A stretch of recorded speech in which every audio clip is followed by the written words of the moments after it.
Welcome to Horticultural Hints, Hoaxes, and Hacks. Join Dan and Randall as they share mountains of horticultural information, expose horticultural hoaxes, and provide useful horticultural tips.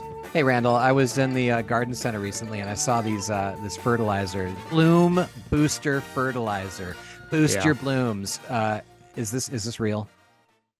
You know, is it like this energy drink fad, right? You know, I need something to boost or whatever. I don't know. I'm not an energy drink guy. I'm a coffee kind of guy, but yeah. So you're saying coffee will boost blooms? I doubt that either, but yeah, man.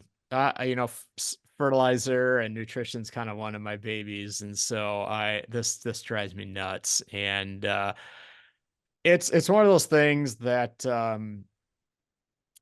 it probably doesn't do anything, Dan. Is it true that so generally these fertilizers are high in phosphorus? So if you look at a fertilizer label, the main three that are posted on there, the first is nitrogen, the second is a form of phosphorus, the third is a form of potassium.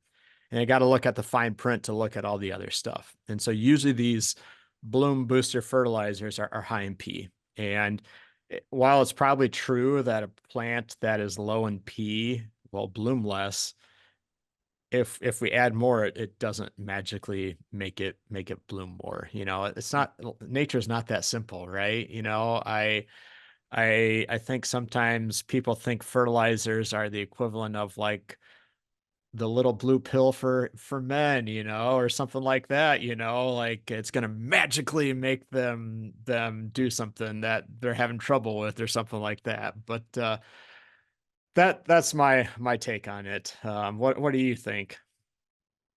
I am not the guru. I'm not the fertilizer whiz that you are.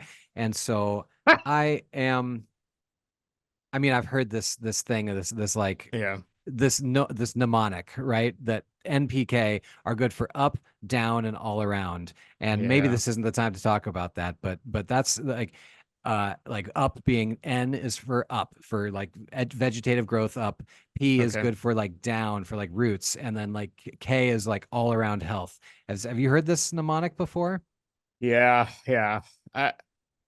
I guess the way we look at plant nutrition is if you take a barrel and set it on its side, there's those staves or those parts of that barrel, and think of everything that a plant needs as one of those barrel staves. So if it's water, if it's light, it's pest management, it's soil compaction, it's nitrogen, phosphorus, potassium.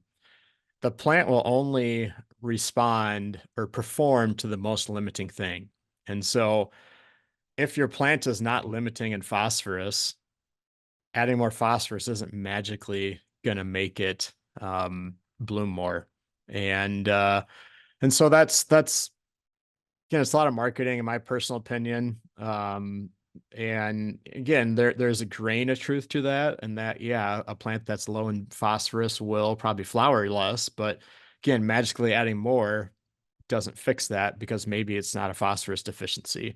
Um, and it's something we have to be careful for too. You know, phosphorus is one of the nutrients that is running off from our soils, and so not only is it maybe not accurate to say that it will magically make more flowers, if we're overdoing it, we also have to question if we're doing something environmentally negative by that running off. And so, you know, if your plants aren't blooming very well, and they have decent nutrition, it's probably something else that is limiting it flowering. And you know, every plant has what causes it to bloom, you know, and I think the key is figuring out what that is for a plant. What makes a petunia bloom? Petunia, well, yeah, petunias are photoperiod sensitive. So petunia, depending on the variety, they won't bloom in January, February, March because the days are too short.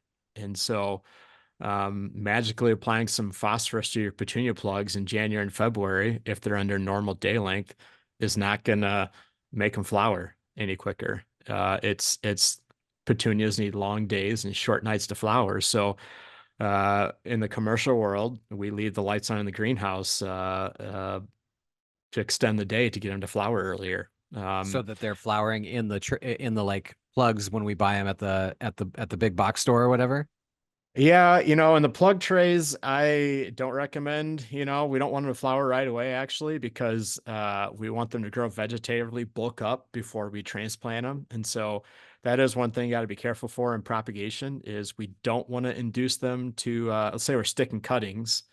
I don't want that cutting to flower before it sets nice roots or before it's well established. And again, that's not a phosphorus thing. In some cases, it's photoperiod. In some cases, it's light intensity. And there's so many different things that causes plants to bloom that really, if your plants aren't blooming, figure out what causes that plant to bloom, whether it's photoperiods, that's day length, and kind of backtrack it from there.